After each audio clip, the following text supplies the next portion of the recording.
अस्सलाम वालेकुम नाजरीन, मैं दानिश जावेद आज के इस प्रोग्राम हालात में आपका इस्तकबाल करता हूँ।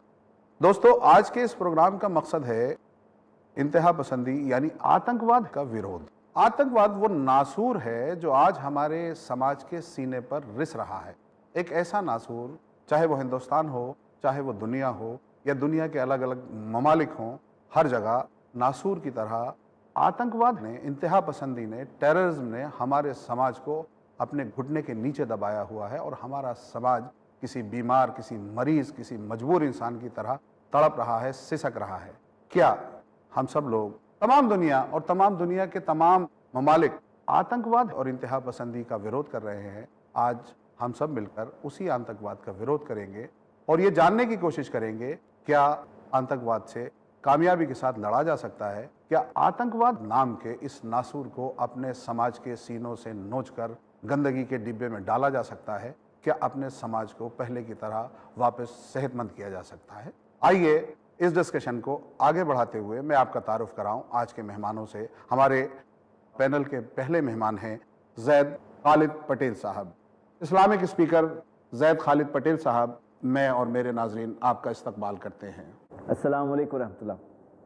दोस्तों, हमारे दूसरे पैनलिस्ट हैं ब्रिगेडियर सुधीर सावंत जी। सुधीर सावंत जी, हम और हमारे नाजरीन आपका इस्तकबाल करते हैं। सलाम। नाजरीन, इसी तरह हमारे तीसरे पैनलिस्ट हैं सलीम अलवारे साहब, सोशल वर्कर हैं। सलीम साहब, आपका इस्तकबाल है। अस्सलाम वालेकुम। मेरा पहला सवाल नाजरीन ब्रिगेडियर सावंत जी से है। आइए पहले मैं उनका छोटा सा एक तारुफ करा दूं। ब्रिगेडियर सावंत जी का ताल्लुक, जैसा कि आपको नाम से महसूस हो रहा होगा, आर्मी से है। आपने 1991 तक आर्मी में सर्व किया, उसके बाद आप सियासत में आए, मेंबर राज्यसभा रहे, मिसेस सोनिया गांधी के सेक्रेटरी रहे, महाराष्ट्र में विधायक रहे और अब मुसलसल समाज की खिदमत में हैं और एक पार्टी चलाते हैं। ब्रिगेडियर साहब, मेरा आपसे पहला सवाल है, क्योंकि आपने आर्मी को बहुत करीब से देखा, आपने समाज को बहुत करीब से देखा, आप कश्मीर में रहे, कश्मीर से सियाचिन तक आपने सर्व किया, आप ज़्यादा बेहतर तरीके से बता पाएंगे ये आतंकवाद है क्या और क्यों है? बुनियादी सवाल है।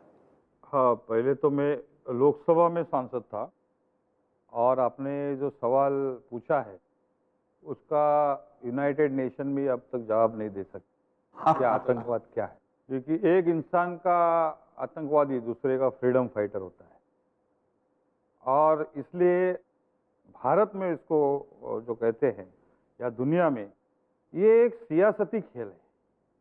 इसका मजहब से, सामाजिक व्यवस्था से, अर्थनीति से, इकोनॉमी से कोई रिश्ता नहीं है। ये टोटली पॉलिटिकल है। जैसा कि अंग्रेजों ने हुकूमत की पूरे दुनिया में और भारत में खासकर डिवाइड एंड रूल के हिसाब से, पूंजीवाद जो है, दुनिया का पूंजीवाद, पैसे के चक्कर में उनका खेल रहता है आतंकवाद।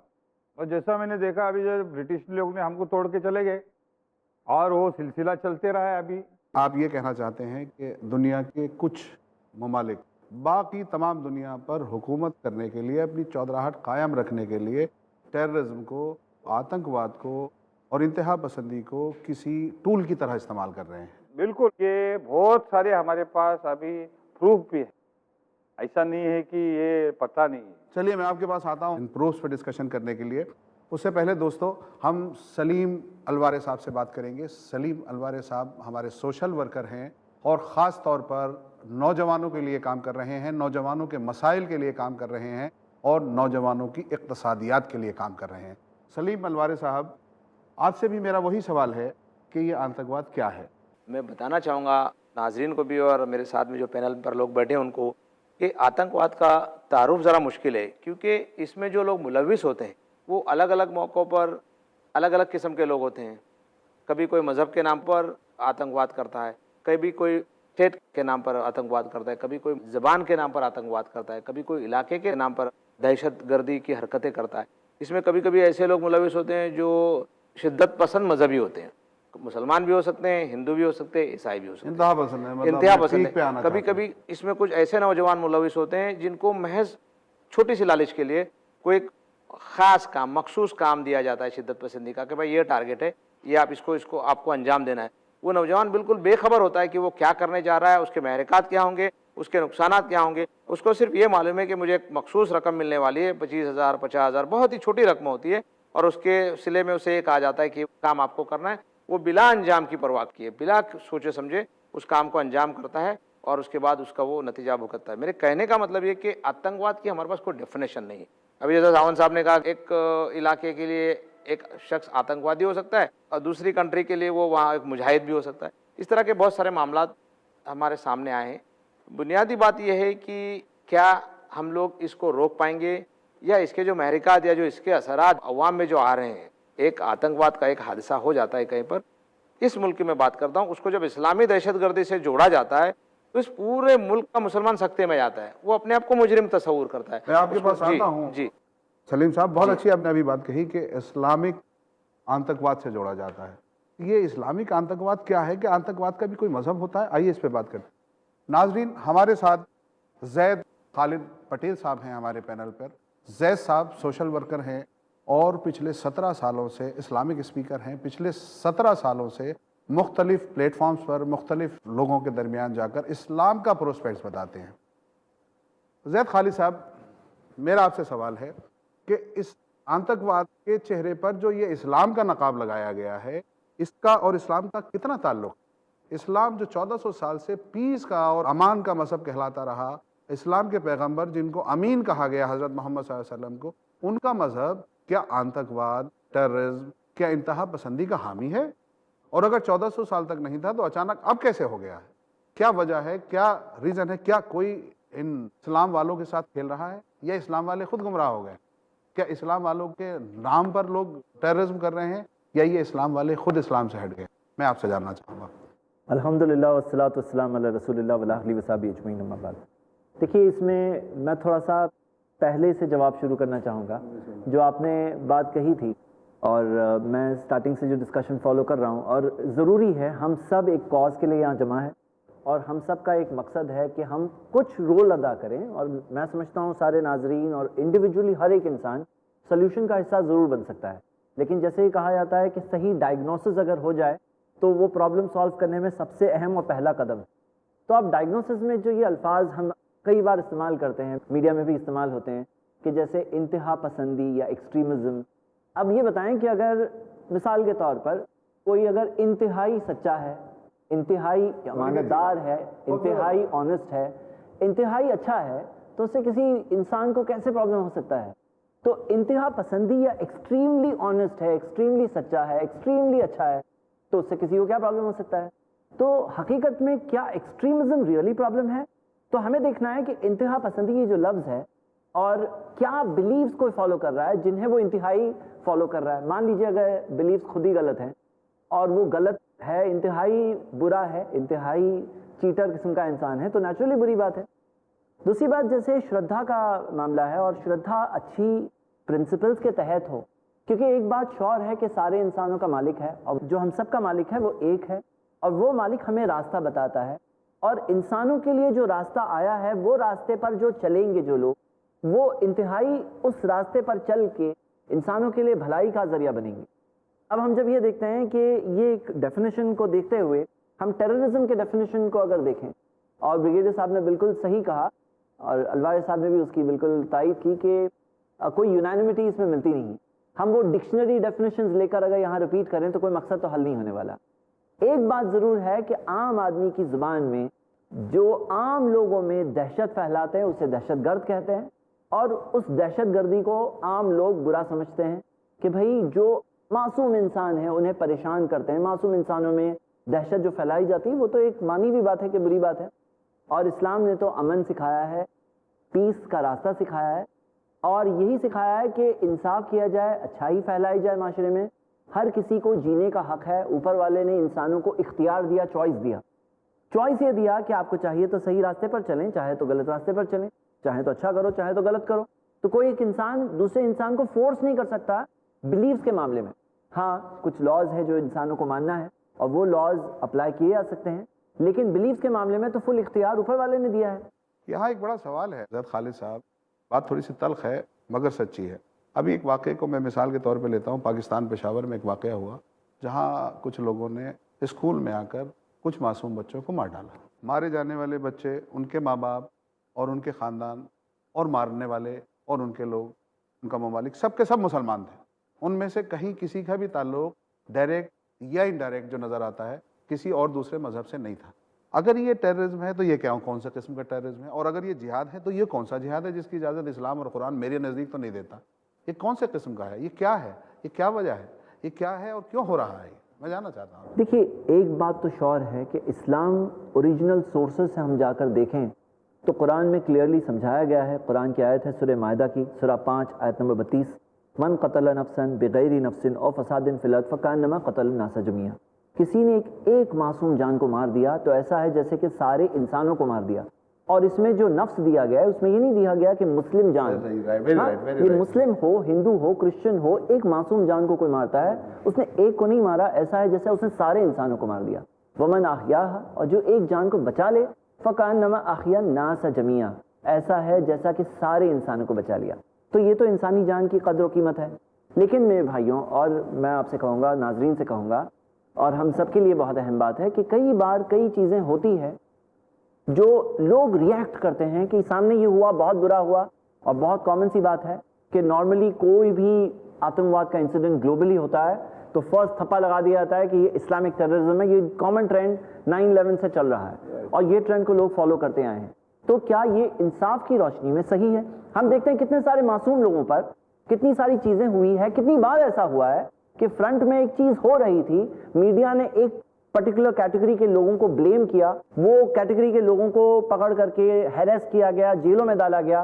बाद में जाके पता चला कि ये लोग इनोसेंट है और किसी और ने किया था, और ये एक टाइप का प्ले था, लोगों के जज्बात के साथ खेला जाता है, लोगों के जज्बात को गलत तरीके से उभारा जाता है, और ऐसा बहुत कुछ हो रहा है इन रियलिटी।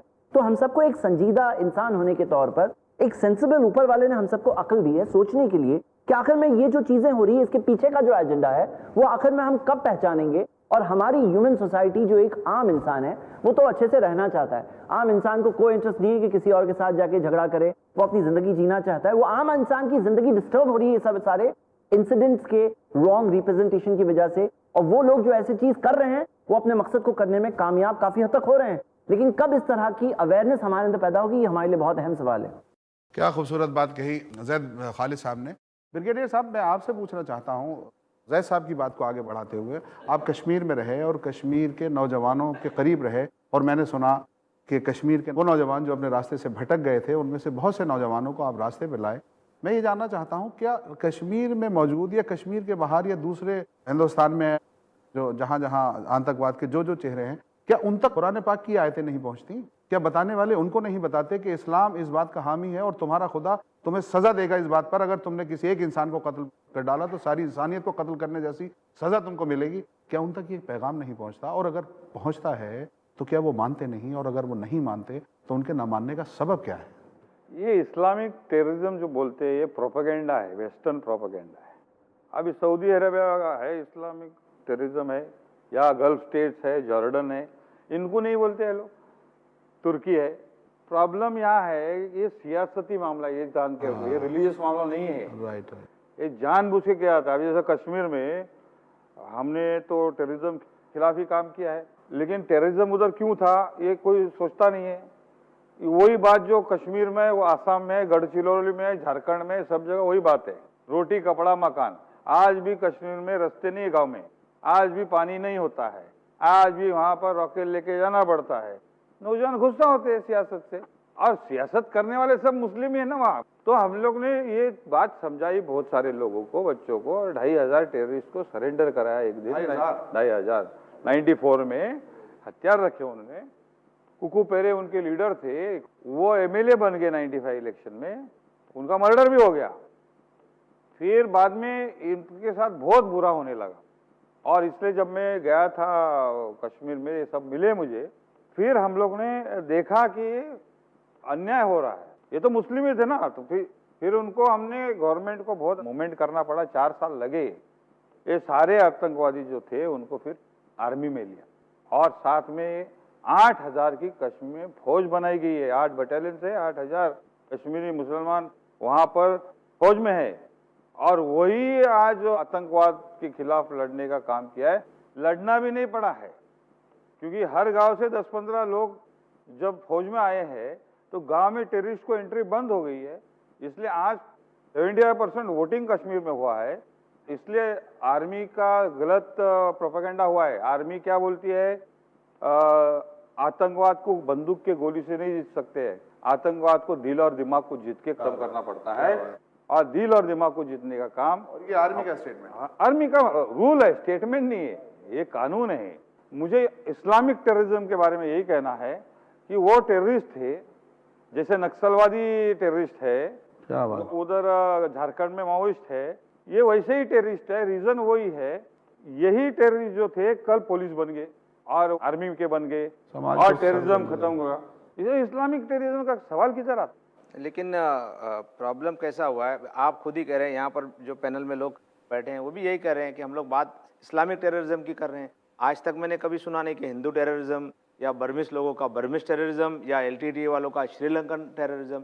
ये सबसे बड़ा जो प्रॉब्लम है, कहीं पर भी डिबेट में जाओ, कहीं भी प्रॉब्लम में जाओ, जो इंटेलेक्चुअल तबका भी है वो तमाम चीज़ों को इस्लामिक टेररिज्म पर आकर ख़त्म करता है। उसकी वजह से क्या हो गया है कि सिर्फ इस देश का मुसलमान नहीं, आज पूरी दुनिया का मुसलमान अपने आप को कहीं ना कहीं, मुझे भी कभी ऐसा लगता है कि कभी शहर में कोई हादसा हो जाता है, हमको नहीं मालूम किसने किया है, क्या ये वाकई करने वाले मुसलमान थे या किसी और का काम है, ये हमारे तक ये बात नहीं पहुंच पाती। जैसे ही कोई वाकया हो जाता है इसको IM के साथ जोड़ दिया जाता है, किसी दूसरी टेररिस्ट आउटफिट के साथ जोड़ा जाता है, फिर हम लोगों को लगता है कि हम ही मुजरिम हैं।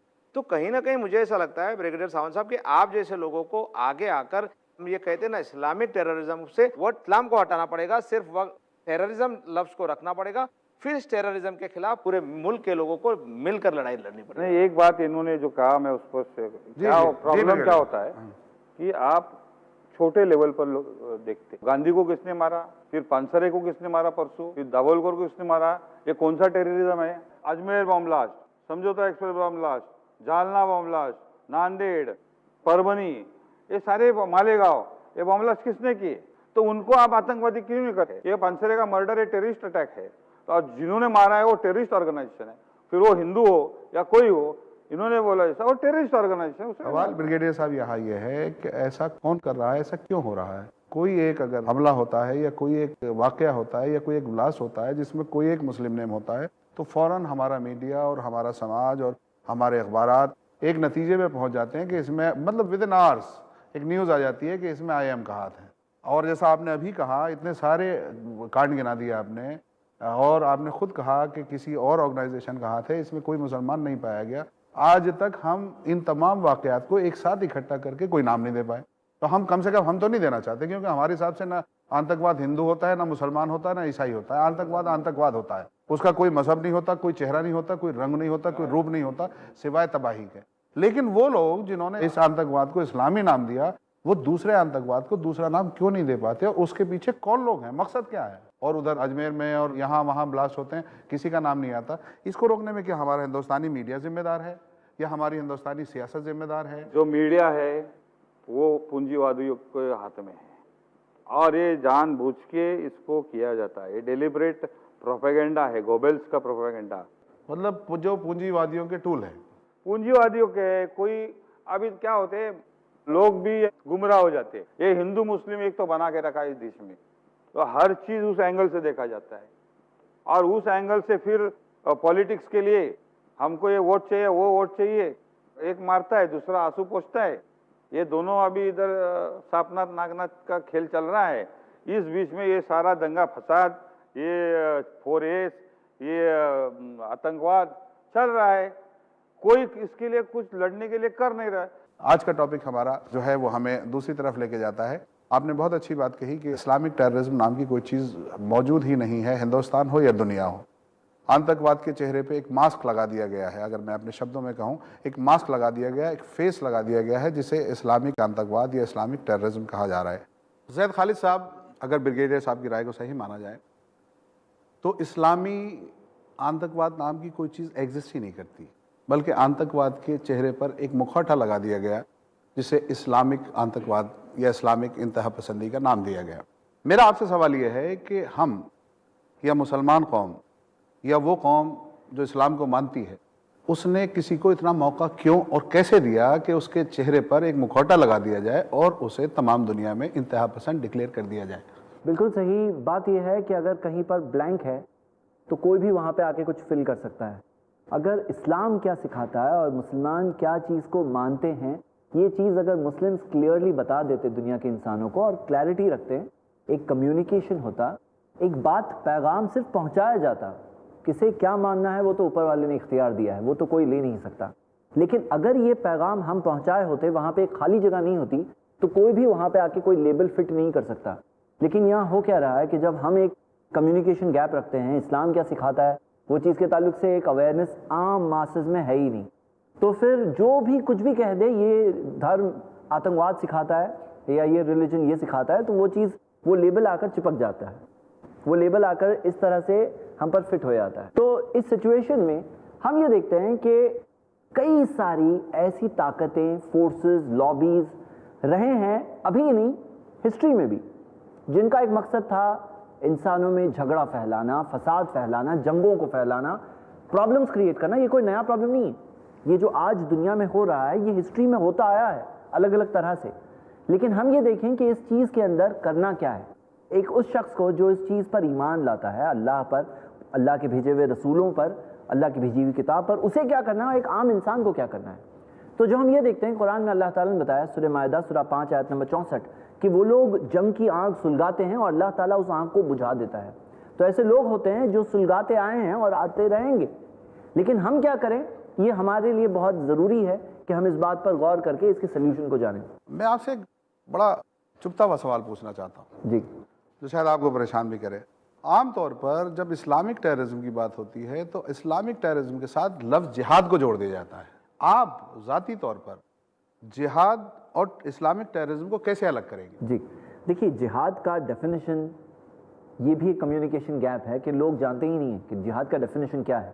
जिहाद के अंदर हम देखते हैं एक स्टेज ये भी होता है जब एक शख्स अपने खुद के अंदर जो बुरी चाहते होती है उसके खिलाफ जिहाद कर रहा है। अल्लाह के रसूल सल्लल्लाहु अलैहि वसल्लम की हदीस है कि सबसे अफजल दर्जे का जिहाद ये है कि एक शख्स अपने नफ्स के खिलाफ, अपनी ख्वाहिशों के खिलाफ जिहाद कर रहा है। इब्न हिब्बान में सही सनद से हदीस है। एक जिहाद वो भी होता है जब एक शख्स सच्ची बात किसी के सामने रखता है, सामने डरता नहीं है, यहाँ तक कि कोई जालिम बादशाह ही क्यों ना हो।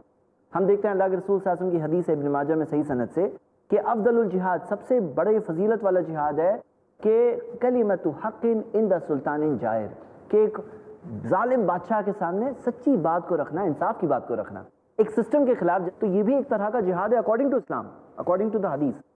और हम ये देखते हैं एक वो स्टेज भी है जिसके अंदर फोर्स इस्तेमाल करने की इजाज़त दी है, लेकिन विद सर्टेन रिस्ट्रिक्शंस। आतंकवाद नहीं। आप अगर डिस्टिंग्विश बिटवीन, जैसे बच्चे करते हैं, हम करें कि डिस्टिंग्विश बिटवीन जिहाद एंड आतंकवाद, तो आपको बहुत सारे डिफरेंसेस मिलेंगे। वो एक अलग टॉपिक है, हम अलग से देखेंगे। जो लोग ऑब्जेक्शन लेते हैं कि फोर्स वाला जिहाद होना ही नहीं चाहिए, तो उन्हें ये समझना है कि इस्लाम ने यहाँ तक सिखाया कि कैसी पूरी कंट्री रन कर सकते हैं। अब हम उन लोगों से कहते हैं कि क्या कोई भी कंट्री ये मानेगी कि हम बिलीव करते हैं पीस में, हम अमन में बिलीव करते हैं, इसी वजह से हम पुलिस नहीं रखेंगे, हम आर्मी नहीं रखेंगे, उन्हें भी फोर्स का इस्तेमाल करने की इजाज़त नहीं देंगे। तो जाहिर सी बात है कि फोर्स यूज़ करना पड़ता है अमन कायम करने के लिए भी, क्योंकि हर कोई ये नहीं चाहता कि अमन रहे। और इस तरह से आप दूसरे रिलीजन्स में भी देख सकते हैं। जैसे मिसाल के तौर पर बाइबल में भी तो दिया है, लूक चैप्टर 22 वर्स 36 में दिया है कि जीसस क्राइस्ट ने अपने डिसाइपल से कहा कि जिनके पास स्वॉर्ड ना हो वो अपना गारमेंट बेच करके स्वॉर्ड खरीद ले। या जैसे मिसाल के तौर पर भगवत गीता में देखा जा सकता है कि कृष्णा एग्जॉर्ट कर रहे हैं अर्जुन से कि तुम अपने हथियार उठाओ और तुम लड़ो ये जंग जो पर्टिकुलर रीजन के लिए। तो हम देखते हैं कि ये रिलीजन्स ने भी फोर्स वाला एक वॉरफेयर बैटल सिखाया है। लेकिन हम ये देखते हैं कि सर्टेन सिचुएशंस में फोर्स इस्तेमाल करने की इजाजत है, लेकिन अल्लाह ताला ने जहां इजाजत दी सूरह बकरा सूरह 2 आयत नंबर 190 में, वहां ये भी साथ में कहा कि हद तजावुज मत करना, क्योंकि अल्लाह ताला हदों को पार करने वालों से मोहब्बत नहीं करता। तो हम ये देखते हैं कि कुछ लिमिट्स है। जैसे लोग कहते हैं ना everything is fair in love and war, यानी इस्लामिक कंसेप्ट ऐसा मैं नहीं काट रहा हूँ, यानी यहाँ अल्लाह रब्बुल इज्जत एक्सट्रीमिज्म की मुखालफत कर रहे हैं as far as implementation of force is concern. देखिए कैसा है, एक्सट्रीमली ऑनेस्ट और एक्सट्रीमली अच्छी फोर्स वो अच्छी है और एक्सट्रीमली बुरी फोर्स ऑफ कोर्स बुरी है। Right. चाहे थोड़ी बुरी हो या एक्सट्रीमली बुरी हो, वो बुरी तो बुरी ही है। वो थोड़ी बुरी हम ये नहीं कहेंगे थोड़ी बुरी चलेगी, एक्सट्रीमली बुरी नहीं होनी चाहिए। तो यहाँ ये वर्ड्स हैं, मैं आपके लेकिन पास वापस कंसेप्ट्स बहुत ज्यादा पटेल साहब, जरूरी है। आपने आपके ये पास कहा वापस कि लौटता हूं, इस्लाम का आप ही के सही पास पैगाम, एक मिनट पटेल साहब, आपने ये कहा कि इस्लाम का सही पैगाम लोगों तक नहीं पहुंच रहा है। जी बिल्कुल सही। फिर उसके बाद आपने ये कहा कि जिहाद का जो मायने है वो कम्युनिकेशन गैप की वजह से लोगों तक सही पहुंच नहीं पा रहा है। बहुत अच्छी बात कही है सलीम साहब ने।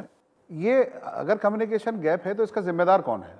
क्या बिल्कुल सही। हम लोग कम्युनिकेट ही नहीं कर पाए, या ये मुस्लिम कौम जो है अपने मैसेज को और अपने अल्लाह के मैसेज को उन लोगों तक पहुंचा ही नहीं पाई जो उसके साथ रहने वाले हैं, उसके समाज का जी हिस्सा जी, हैं? सही इस्लाम का पैगाम या क्या इस्लाम का सही पैगाम जो है, या इस्लाम की क्लॉजेस का, लाइक जिहाद या फतवे, ये बड़े अजीब माने में इस्तेमाल होने लगे हैं अल्फाज। तो इसमें क्या हमारी कमी है, या हमने बहैसियत मुसलमानों ने जो मीडिया है उससे बहुत देर से रुजू किया, या उन साधनों को या उन मीन्स को जिनके जरिए हम कम्युनिकेट कर सकते थे, उनकी तरफ हमने पीठ मोड़े रखी और हम कहीं और देखते रहे, कहीं और मसरूफ रहे। आपकी क्या राय है इसमें? जी, आपके सवाल में कुछ हिस्सा जवाब का बिल्कुल मौजूद है, लेकिन मैं समझता हूं कि कुछ लोगों को ही खास करने की जगह हर वो इंसान जो एक सच्ची बात जानता है, जिस हद तक जानता है, उसके ऊपर एक रिस्पॉन्सिबिलिटी कि वो उस बात को पहुंचाने में कोई एक जरिया बने। सच्चाई की बात है, इंसाफ की बात है। यहाँ पे मैं रिस्ट्रिक्ट नहीं करूँगा खाली मुस्लिम्स तक भी, एक कोई भी आम इंसान है, वो भी ऊपर वाले का बनाया हुआ एक क्रिएशन है, ऊपर वाले के बहुत सारे एहसान हैं। और हम ये देखते हैं कि जब भी ऊपर वाले ने इंसानों की रहनुमाई के लिए रास्ते बताने वाले मार्गदर्शक, गाइड्स, पैगंबर, रसूल भेजें, तो हर इंसान के लिए ज़रूरी था कि कौन सच्चा है उसे पहचान कर, उस पर ईमान लाकर उसके मिशन को सपोर्ट करें। तो हम ये देखते हैं प्यारे नबी मोहम्मद सल्लल्लाहु अलैहि वसल्लम ने कहा, सही बुखारी की हदीस है, बल्लिगु अन्नी वलौ आया, पहुँचा दो मुझसे चाहे एक आयत क्यों ना हो। एक बात पता है तो एक बात आप पहुँचाएंगे, एक बात मैं पहुँचाऊँगा, और ये कम्युनिकेशन गैप बहुत आसानी से दूर हो जाएगा। क्योंकि फैक्ट ये है और सच्चाई ये है कि भाई हर इंसान का एक संबंध, एक रिलेशन है दूसरे के साथ। एक ही खून हमारे अंदर दौड़ रहा है, एक ही आसमान के नीचे हम रहते हैं, एक ही ज़मीन पर रहते हैं, और ऐसी फोर्सेस है जो चाहते हैं कि इंसानों के अंदर ये पीस और अमन कायम ना रहे, और झगड़े और फसाद और टेररिज्म और आतंकवाद और इस तरह की प्रॉब्लम्स फैले, और लोगों में इत्तेफाक खत्म होने की वजह से फाइनल रिजल्ट बहुत ही भयानक रहेंगे सारे इंसानों के लिए। ये फसाद अगर हम लोग नहीं समझेंगे, अगर हम इसके प्रॉब्लम्स को नहीं समझेंगे और कंट्रोल नहीं करेंगे, तो इसके बहुत ही डिजास्टर्स कॉन्सिक्वेंसेज होंगे सारे इंसानों के लिए अगर हम इसे कंट्रोल ना करें तो। इसमें अभी देखिए जो बहुत अच्छा बात इन्होंने रखी, जो गैप इन कम्युनिकेशन की। ये गैप इन कम्युनिकेशन क्यों है? इसकी वजह ऐसे है कि रिलीजियस मैटर जो है ये व्यक्तिगत मैटर है, आपस में वो अलग है। और भारत के संविधान में आर्टिकल 25 में सभी रिलीजन को, सभी लोगों को अपना मजहब की सेवा करने का इजाजत दी है, वो कोई रोक नहीं सकता, मानने पहली का, बात। प्रैक्टिस करने का इजाजत। लेकिन रिलीजन को अगर जब आप सोशल, पॉलिटिकल और इकोनॉमिक फील्ड में लेके जाते हैं, यूसेज शुरू कर देते हाँ, तो फिर उसका क्या होता है, फिर उसका एक संघर्ष शुरू हो जाता है। और इधर यही हो रहा है, ये सोशल मैटर है समझो। अगर कोई मुस्लिम है, कोई नॉन मुस्लिम है, तो सोशल मैटर में हम लोग एक क्यों नहीं हो सकते, या पॉलिटिकल मैटर में एक क्यों नहीं हो सकते, या इकोनॉमिक मैटर में क्यों नहीं हो सकते? क्योंकि आपने एक दरार पैदा की है, और खास करके दरार 1979 से ज्यादा शुरू हो गई। कोल्ड वॉर जीतने के लिए अमेरिकन हुकूमत ने, सोवियत संघ ने जब आक्रमण अफगानिस्तान में किया, तो जिहाद का नारा अमेरिका ने दिया है, दूसरों ने नहीं दिया है। क्या बात है, बहुत जबरदस्त बात ब्रिगेडियर हाँ, साहब ने जिहाद निकाली है। शुरू किया, जिहाद का लेकिन जो ब्रिगेडियर साहब कुछ गलतियां हमसे भी हुई है, हमसे मतलब यहाँ का जो नहीं, वो बराबर है, हाँ, गलती क्योंकि है। आज देखिए, आज लेकिन इतना मैं क्या बोल रहा हूँ? आज इतना डिवाइड आ गया है कि आपको ये कहना पड़ रहा है कि हम धर्म के नाम पर भी अलग हैं, हम सोशली भी अलग हो गए हैं, हम इकोनॉमिकली भी अलग हो गए। मतलब जो खाई है, जो खलीज है, वो इतनी बढ़ गई है कि हम लोगों को नहीं, देखकर सलीम हैरानी साहब, मैं होती आपकी बात से है। बिल्कुल ये इत्तेफाक पर ये कर रहा क्यों हूं। हुआ? जी, मैं आपकी बात से बिल्कुल इत्तेफाक कर रहा हूँ। हमारी सबसे बड़ी गलती तो यह है कि हमने अपने आप को इस्तेमाल किए जाने की इजाजत दी। इसके एक रास्ता ऐसा है, जो भाई साहब ने बोला, पटेल साहब ने बहुत अच्छा उन्होंने इसका एनालिसिस किया है कि सोशल, पॉलिटिकल, इकोनॉमिक एंगल पर हम लोग ने एक साथ काम करने की शुरुआत कर। एक साथ काम और कोई भी काम लो, हिंदू मुस्लिम साथ में आके जब करने लगेंगे गली गली में, तो ये दरार जो है वो खत्म होगी। और जो भाई साहब बोलते हो गैप इन कम्युनिकेशन, और शिवाजी का नाम से अभी इधर बोल रहे ना, तो अफजल खान को देखने के बाद हिंदू लड़का डर जाता है, शिवाजी को देखना मुस्लिम लड़का डर जाता है।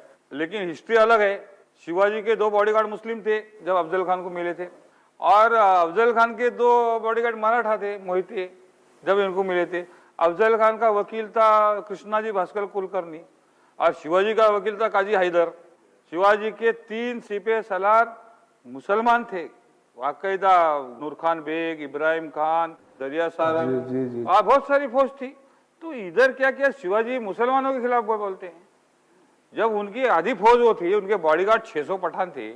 और फिर ये जो गलतफहमी इन्होंने बोला जो हिस्टोरिकल मैटर से, आज हिस्टोरिकल मैटर शिवाजी का नाम से यहाँ पर दहशतगर्दी हो रही, ये हमको जॉइंट प्रोग्राम्स करने की जरूरत है। और फैक्ट ये है ना कि कितना आसान है कि हम दोनों या सारे इंसान साथ में बैठें और बात करें कि देखिए मैं ये जानता हूँ कि सही बात है, आप क्या जानते हैं, मैं ये मानता हूँ कि भाई हम सबका मालिक एक है, आप क्या कहते हैं। और कितना आसान है कि ये सारे डिफरेंसेस पैदा हो गए, इतने बड़े बड़े दूरियां पैदा हो गई, उसे हम बहुत आसानी से सॉल्व कर सकते थे। किसी आयत का भी मफहूम है, मुझे याद आ रहा है, come to the common terms. बिल्कुल, कुरान की आयत भी है कि तालो इला कलिमतिन सवाइम बैनना व बैनकुम, आ जाओ एक ऐसी चीज पर जो तुम्हारे और हमारे बीच में कॉमन है। तो जैसे माहौल बने टेररिज्म से निपटने के लिए। मैं आप ही के पास आ रहा हूँ सलीम अलवारे साहब, क्योंकि आप नौजवान तबके के लिए काम करते हैं, नौजवान तबके के मसाइल से निपटने के लिए काम करते हैं। आप नौजवान तबके के करीब हैं, उनकी सोच, उनकी जहनियत और उनके काम करने के अंदाज को पहचानते हैं। मैं आपसे जानना ये चाहता हूँ कि नौजवान तबका इस आतंकवाद की प्रॉब्लम को किस तरह से देखता है? आज का नौजवान किस प्रॉस्पेक्ट में देखता है और क्या समझता है? इसको बुराई समझता है, इसको प्रॉब्लम समझता है या सोल्यूशन समझता है? इसको बुराई समझता है या बुराई से निपटने का तरीका समझता है? इसको जिहाद समझता है या इसको कोई बुरी शय समझता है? मैं आपकी बात का मुकम्मल जवाब देना चाहूँगा। एक बात दुरुस्त है कि हमारी जो इस्लामिक मशीनरी है इस मुल्क की, वो अपना पैगाम गैर मुस्लिमों के साथ साथ मुसलमानों तक भी पहुंचाने में नाकाम रही है। इस बात को मानना पड़ेगा। यानी इस्लाही प्रोग्राम नहीं चला इस्लाही रहे। प्रोग्राम नहीं, हम लोग फिरके में बटे हुए हैं, हम लोग एक दूसरे में आपस में गलतफहमियां पैदा करने और एक दूसरे को बुरा भला कहने का काम कर रहे हैं। एक बात।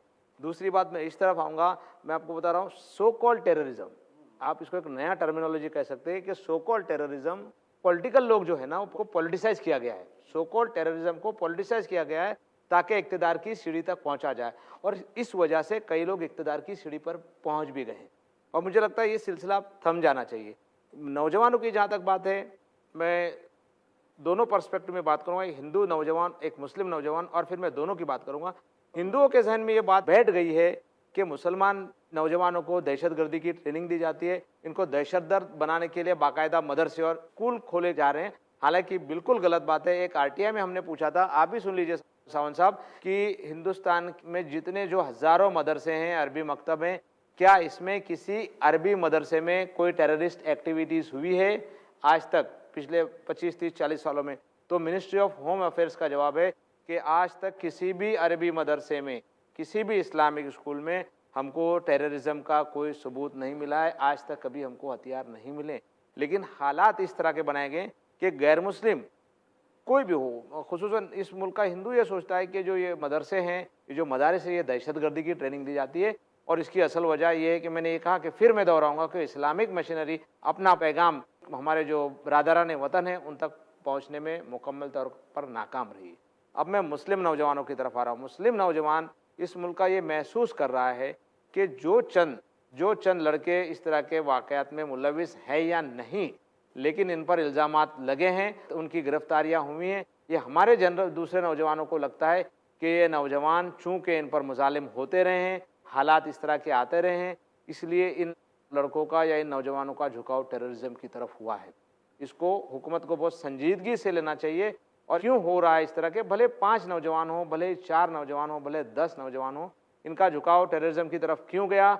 ये टेररिज्म में जैसा कि इल्ज़ामात लगाए गए इन पर, जैसा कि उनकी गिरफ्तारियां हुई हैं, उनको जेलों में ठोसा गया है, कितना सही कितना गलत? अगर ये सही भी है, अगर ये गलत है, तो इन लोगों को छोड़ देना चाहिए, क्योंकि गलत नौजवानों को फंसाने से ये होता है कि फिर मुसलमानों को ये लगता है कि उनके साथ ही नाइंसाफ़ी हो रही है।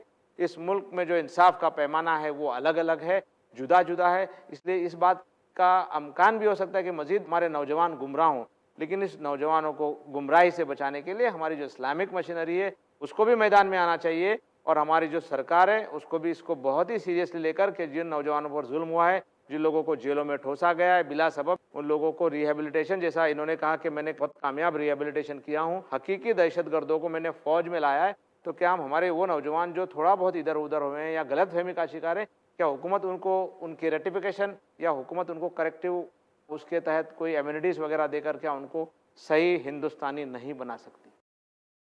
वैसे मुझे ये लग रहा है कि ये जो बात है कि बहुत कॉमन ट्रेंड इस तरह से है कि लोग ये कहते हैं कि जुल्म हुआ है और इस जुल्म की वजह से कोई आतंकवाद की तरफ चला गया, लेकिन बहुत कुछ इसमें अजम्पशन है। हम देखते हैं 2012 में इटसेल्फ ये इस तरह की मीटिंग्स वगैरह मिली काउंसिल वगैरह ने रखा था, जिसके अंदर तकरीबन 300 ऐसे केसेस जमा करके बताए थे, जिसके अंदर फॉल्सली इम्प्लीकेट किया गया था अपेरेंटली, और ऐसे केसेस साबित भी हुए। मैंने वही कहा जी कि वो थे मुलविस या नहीं थे, पर उन पर इल्जामात लगे, इस हकीकत से तो इनकार नहीं कर सकते ना। अखबारों में तस्वीरें आई, मीडिया ने 1-1 घंटे के प्रोग्राम चलाए, ये टेररिस्ट है, वो टेररिस्ट है, फलाना है, अमका है, डमका है।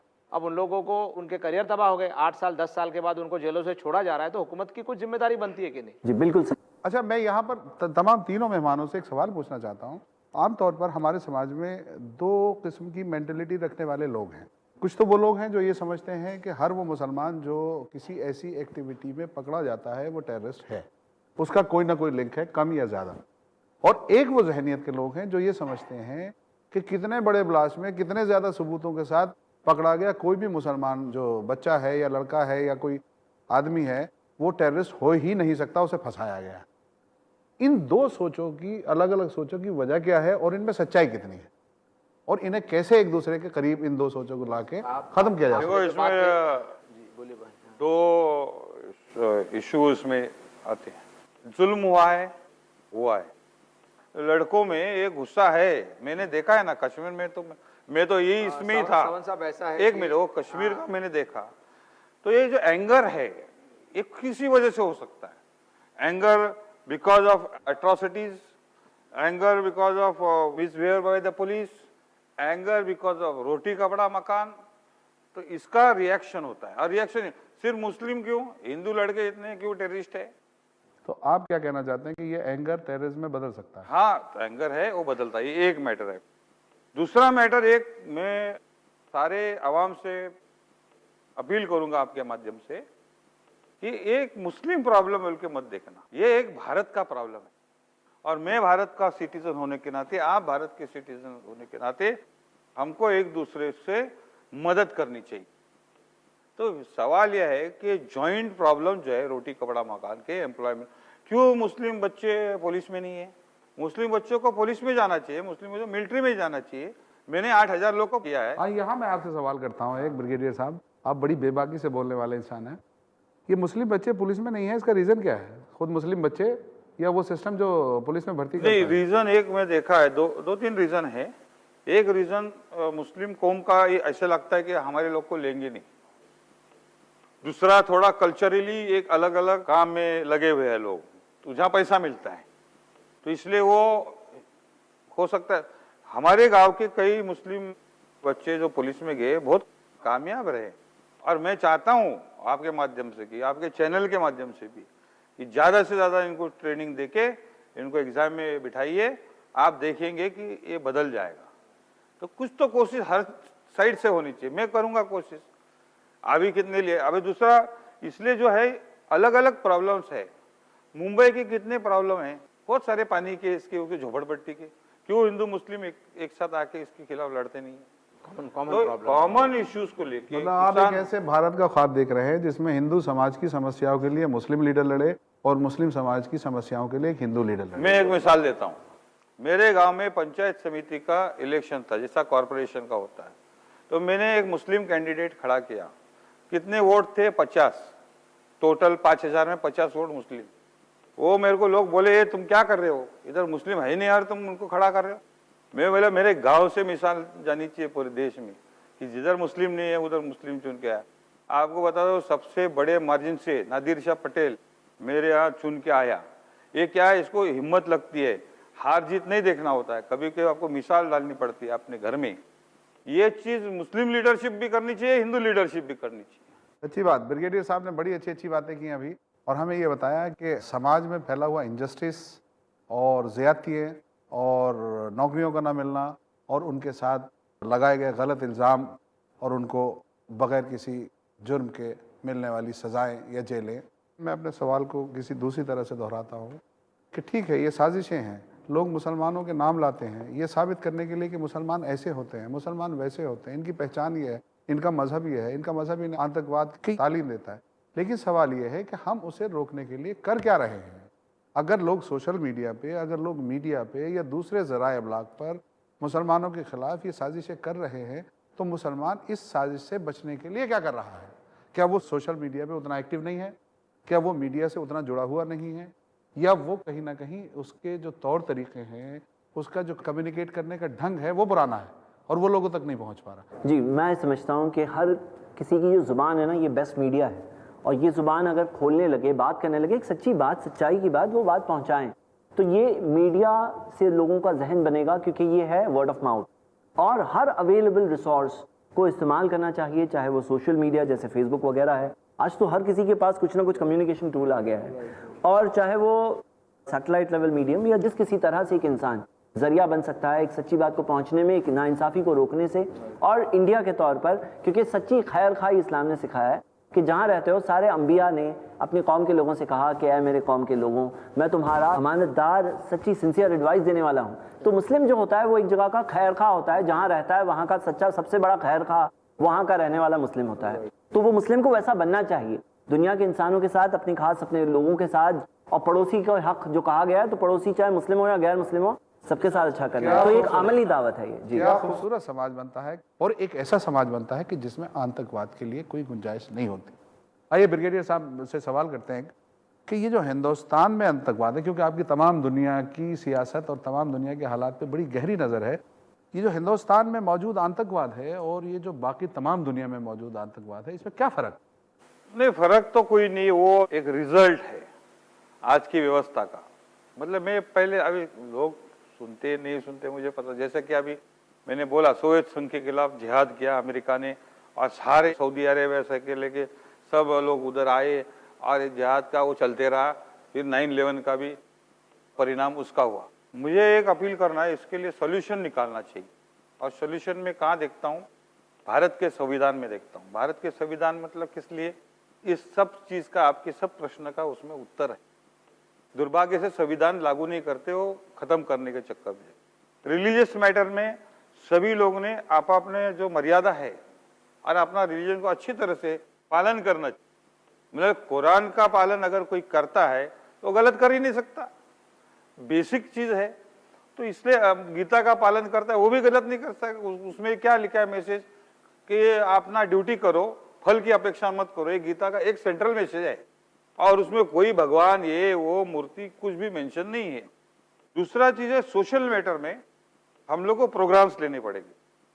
सोशल एंगल में हमको प्रोग्राम्स लेने पड़ेंगे। जैसे अभी मैंने बताया आपको शिवाजी का मैटर, वो तो पता नहीं मुसलमानों को। याकूब बाबा इधर के खेड़शी मतलब दापोली, 600 एकड़ जमीन शिवाजी महाराज ने दी, आज तक है। ये चीज को जो उजागर करने की बात, ये जो इंटीग्रेटिव सब्जेक्ट्स है सोसाइटी में, हम लोग को प्रोग्राम्स लेने चाहिए। समाज को अच्छा करने के लिए प्रोग्राम्स बनाने चाहिए।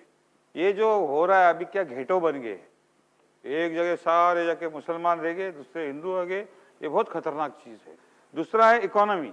देखो सबसे बड़ा रुपया आखिर में, ये सारा फसाद पैसे के लिए है। तो इकोनॉमिक वेलफेयर जो है, जो इनइक्वालिटीज ऑफ इनकम निकालने की बात संविधान में कही है या कुरान में इंसानियत का मसला उसमें दिखाया, तो इकोनॉमिक वेलफेयर सबका होना चाहिए। इसलिए इकोनॉमिक प्रोग्राम हमको लेना पड़ेगा। तीसरा है पॉलिटिकल। पॉलिटिकल अभी ऐसा है कि मैं मुस्लिम हूँ, मैं मुस्लिम पार्टी निकालते जाता हूँ, मैं मराठा हूँ, मराठा पार्टी निकालता हूँ। तो ये क्या कर रहा है? ये पॉलिटिकली डिवीजन करने का साजिश हम लोग क्या कर रहे हैं, दुश्मन करा रहे हैं और हम उसको सपोर्ट कर रहे हैं। तो हमको साथ में आके करना पड़ेगा। टॉपिक इतना सेंसिटिव है और हमारे पैनल पे जो मेहमान हैं इस कदर काबिल और इस कदर बारीक नज़र रखने वाले लोग हैं कि इस शाम को ख़त्म करने का दिल तो नहीं चाहता, मगर कमबख्त ये घड़ी की सुइयाँ चलती रहती हैं, रुकती नहीं। इसलिए हम अपने प्रोग्राम के अख्ताम की तरफ रवां हैं। आखिर में मैं तीनों मेहमानों से 30-30 सेकंड में एक सवाल का जवाब चाहूँगा, और वो सवाल ये है कि तमाम दुनिया के सामने आज जो सबसे बड़ा दुश्मन, जो सबसे बड़ा मसला है, वो है आतंकवाद। इसे हम ख़त्म कैसे कर सकते हैं? वो कौन से तरीके हैं, वो कौन से ढंग हैं, वो कौन से ढब हैं कि जिन्हें हम अमल में लाके, जिन्हें हम अडॉप्ट करके इस आतंकवाद नाम के दुश्मन को मार डालें। ब्रिगेडियर साहब, आपसे शुरू करते हैं। नहीं, सबसे पहली बात इसमें लीडरशिप का मसला है। हमने बहुत अच्छी चीज़ बोली, आपने बोली, लेकिन इम्प्लीमेंट कौन करेगा? और इसलिए आपको अपने समाज में लीडरशिप निर्माण करनी पड़ेगी। और ये जरूरी नहीं है कि मैं कोई कौम का है इसलिए मैं मेरा कौम का अच्छा करूं। जनरली वो तोड़बाजी करते हैं कौम के नाम पर कि मैं लीडर हूँ, मैं मराठा हूँ, मुझे ये करो मैं करूँगा, ऐसे नहीं होता है। इसको आपको क्रॉस रिलीजन, क्रॉस एक leadership is the very important role. आज वो नहीं है इस देश में, आज छुड़वे लीडर बन गए हैं और इसलिए बेसिक मसला उससे है। आप देखो ना, आतंकवादी हमला हुआ 2008 में, सारा पुलिस, सारे गवर्नमेंट मशीनरी तबाह हो गए और फिर ये आके तुमको पकड़ते हैं। तो इसलिए लीडरशिप का मसला, और मैंने जो बोला सोशल, इकोनॉमिक, पॉलिटिकल एंगल पर हमको एक साथ काम करना पड़ेगा, यही रास्ता। Thank you sir. Saleem Alware साहब, आपसे जानना चाहूँगा, क्योंकि आप नौजवानों के साथ काम करते हैं, नौजवानों के लिए काम करते हैं, वो कौन से तरीके हैं या वो कौन सी बातें हैं जो आप इस मुल्क के नौजवानों से बोलना चाहेंगे, कहना चाहेंगे कि मेरे देश के नौजवानों, मेरे मुल्क के नौजवानों, इन तरीक़ों को इख्तियार करो तो आतंकवाद से निपटा जा सकता है, आतंकवाद को ख़त्म किया जा सकता है। मेरे मुल्क के नौजवानों को मैं ये पैगाम देना चाहता हूँ कि वो आपस की नफ़रतें जो इलाकायत या मज़हब के नाम पर पैदा की गई हैं या पैदा की जा रही हैं, उससे अपने आप को दूर रखें और अपने आप को उसमें मुलविस न करें, रोकने की कोशिश करें। कुछ ताकतें हैं इस मुल्क में जो हमारे समाज का ताना बाना ख़राब करना चाहते हैं, कहीं हिंदू मुसलमानों के नाम पर, कहीं दलित हिंदू के नाम पर, कहीं सिख ईसाइयों के नाम पर इस तरह का फसाद फैलाना चाहते हैं। इसमें उनके अपने सियासी वजूहात हो सकती हैं, माशी वजूहात हो सकती है कि उसमें उनको क्या एडवांटेज हो सकता है या उसमें उनको क्या बेनिफिट हो सकती है, उस पर इस वक्त बहस नहीं की जा सकती। लेकिन आज हमारे मुल्क का नौजवान जो है अगर आगे आए, इन्होंने गेटोइज़म की भी बात की, गेटोइज़म से भी हमारा बहुत बड़ा नुकसान हो रहा है। हमारा अगर नौजवान आगे आए, आपस में तालमेल बढ़ाए, खुशियाँ सब बांटे, एक दूसरे के गम में तमाम लोग शरीक हों, खुसूसन वो नौजवान, क्योंकि जो भी मामलात होते हैं, चाहे वो फसाद का मामला हो, चाहे वो दहशतगर्दी का मामला हो, इसमें मुलविस जो होते हैं वो नौजवान ही होते। तो हमें सबसे पहले नौजवानों को पैगाम देने की ज़रूरत है, नौजवानों के इस्लाह की ज़रूरत है, नौजवानों तक एक मुस्बत पैगाम देने की ज़रूरत है। तो मैं इस मुल्क के नौजवानों से ये कहना चाहूँगा कि अपनी आँखें खोलो, अपने मुल्क की तरक्की के लिए, अपने खुद की तरक्की के लिए, अपने समाज की तरक्की के लिए आगे आओ। बाकी तमाम इख्तलाफात, तमाम दुश्मनियाँ, तमाम कोताहियों को भूल जाओ और आप लोगों को जो लोग मिसगाइड करने की कोशिश कर रहे हैं, उनके मुँह पर ज़ोरदार तमाचा मारो। शुक्रिया। ज़ैद खालिद पटेल साहब, मैं चाहता हूं, क्योंकि आप इस्लामिक स्पीकर हैं और उस कौम को रिप्रेजेंट करते हैं जिस कौम पर आतंकवाद का इल्ज़ाम है, जानना चाहता हूं कि आप क्या पैगाम देना चाहेंगे इस कौम को कि ये अपने आप को किस तरह उन साजिशों से बचाए जो साजिशें इस कौम को आतंकवाद नाम की इस बुराई या इस इल्ज़ाम से निपटे। देखिए, इसमें मेरा आंसर वही मास्टर की है जिससे कि सारे ताले खुल जाएंगे। कई बार सिम्टोमेटिक ट्रीटमेंट हम करते हैं और कोर तक नहीं जाते हैं। तो कोर इसका ये है कि एक इंसान का कनेक्शन उसके मालिक के साथ, अगर एक इंसान का कनेक्शन उसके क्रिएटर के साथ अच्छा हो गया तो वो अच्छाई के रास्ते पर चलेगा उसके मालिक के लिए, ना कि बिकॉज पुलिस पकड़ लेगी, क्योंकि पुलिस नहीं देख रही है और पॉलिटिशियंस के साथ टच और कंट्रोल है और पब्लिक मेरी इतनी कंट्रोल में है, तो भी क्यों कोई आतंकवाद ना फैलाए, तो भी कोई क्यों गलत चीज़ ना करें। तो हम देखते हैं कि ऊपर वाले के साथ उसका कनेक्शन सही हो जाए और ये सबसे बुनियादी बात है। अपने रब से अपने ताल्लुक़ को जोड़े रखें और उसके बताए रास्ते पे चलते रहे, यकीनन मंजिल तक पहुंच जाएंगे। ना रास्ते में आतंकवाद आएगा, ना रास्ते में बुराई आएगी, ना रास्ते में कोई गहरी खाई आएगी। दोस्तों, ये था आज का बहुत खूबसूरत डिस्कशन और इससे एक ही बात निकल के आई कि ये जो आतंकवाद है, ये जो टेररिज्म है, ये जो इंतहा पसंदी है, ना ये हिंदू का दुश्मन है, ना ये मुसलमान का दुश्मन है, ना ये सिख का दुश्मन है, ना ये ईसाई का दुश्मन है, बल्कि ये इंसानियत का दुश्मन है। ये जहाँ होगा वहाँ फ़ायदा किसी का भी हो, लेकिन नुकसान सिर्फ और सिर्फ इंसानियत का होगा। मैं डॉक्टर मोहम्मद अल्लामा इकबाल के इन दो मिसरों के साथ आज की इस शाम और आज की इस महफिल को ख़त्म करने की इजाज़त चाहूँगा कि न समझोगे तो मिट जाओगे हिंदुस्तान वालों, न समझोगे तो मिट जाओगे हिंदुस्तान वालों, तुम्हारी दास्तां तक न होगी दास्तानों में। अल्लाह हाफ़िज़।